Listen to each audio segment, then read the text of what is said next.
If you're like me, you want to varnish your acrylic paint pourings, but you're not sure which varnish to use. There's so many different finishes: matte, satin, gloss, high gloss. Which one do we choose? So I'm going to make it real easy for you. This is my varnish board.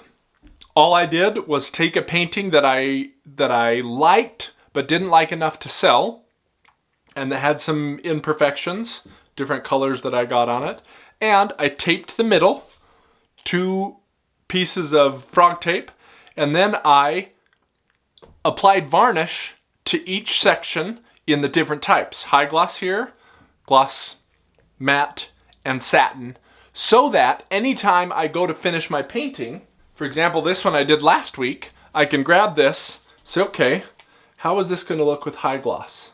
Gloss. How are the colors going to pop with the different varnishes, and decide which varnish I want to use for this particular painting. So each of these has 4 coats, and I use a lint-free cloth and 50% water, 50% varnish, and I varnish my paintings 4 times, about an hour apart. If you want to see that video, I'll link it at the end of this video, in the description below, and in the card right here. So each of these has 4 coats of varnish on it. You can see all 4 of them. This is black, black and blue, really makes the colors pop, and that's the reason why you varnish. 1, you want to protect the paint from water and moisture and dust and debris and things like that, so you can wash it. But also you want those colors really to pop. I mean, take a look at how much more depth of color you get here than you do here. Look at that depth of color. It's a completely different thing for these 2. And that is the major reason why you want to varnish your paintings.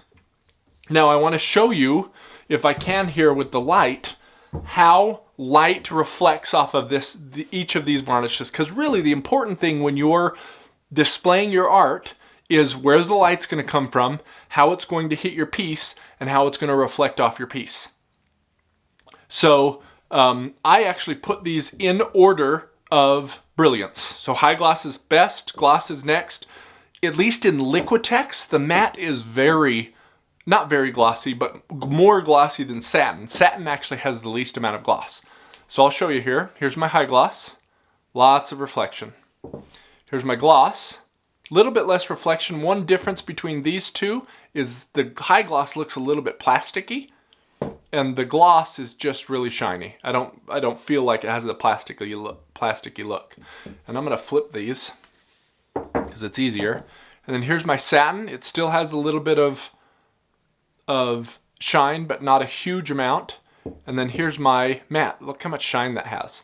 So how this works is the gloss has the most, the high gloss has the most, the gloss has the next, the matte has the next, and then the satin has the least amount of shine. So now really quickly I want to show you some of these paintings on the wall. As you can see here, I have a window just to the right, so it's not direct sunlight, but it's pretty heavy sunlight. And here is one that I did with gloss. Here is one that is very dark and getting the reflection of the window on a very dark painting. Here is one that's using resin, just so you can compare how shiny resin is. If this is the type of content you like, please subscribe, like this video, and let me know if you have questions down below in the comments. So here I put my polarizing filter on just to make the shine a little bit less, to see if you can't see the difference here. See how that kind of looks plasticky?